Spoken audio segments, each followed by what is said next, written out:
আচ্ছা বলুন তো, মানুষের জীবনে ভালোবাসার গুরুত্ব কতখানি? আমি বলছি, মানুষের জীবনের মূল চালিকা শক্তিই হচ্ছে ভালোবাসা। মানুষ ভালোবাসে নিজের বাবা মাকে, নিজের স্ত্রী সন্তানকে।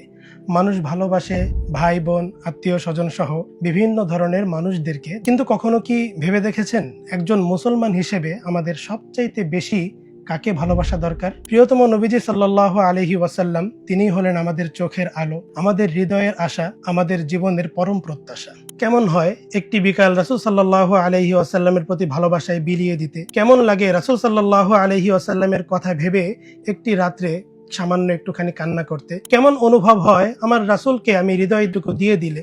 আমাদের এই বইটি আমাদেরকে শেখাবে যে রাসূল সাল্লাল্লাহু আলাইহি ওয়াসাল্লামের প্রতি ভালোবাসা আমাদের কেমন হওয়া উচিত। সাহাবায়ে কেরাম রাদিয়াল্লাহু তাআলা আনহুম রাসূল সাল্লাল্লাহু আলাইহি ওয়াসাল্লামকে কিভাবে ভালোবাসতেন এবং সাহাবায়ে কেরাম রাদিয়াল্লাহু আনহুম ভালোবাসার জন্য কি কি কাজগুলো করেছেন, এবং বর্তমান সময়ে আমরা রাসূল সাল্লাল্লাহু আলাইহি ওয়াসাল্লামের প্রতি ভালোবাসায় কি কি কাজ করতে পারি। রাসূল সাল্লাল্লাহু আলাইহি ওয়াসাল্লামের প্রতি ভালোবাসা জাগানোর জন্য আমাদের সম্মুখে আছে একটি বই, রাসূলের প্রতি ভালোবাসা।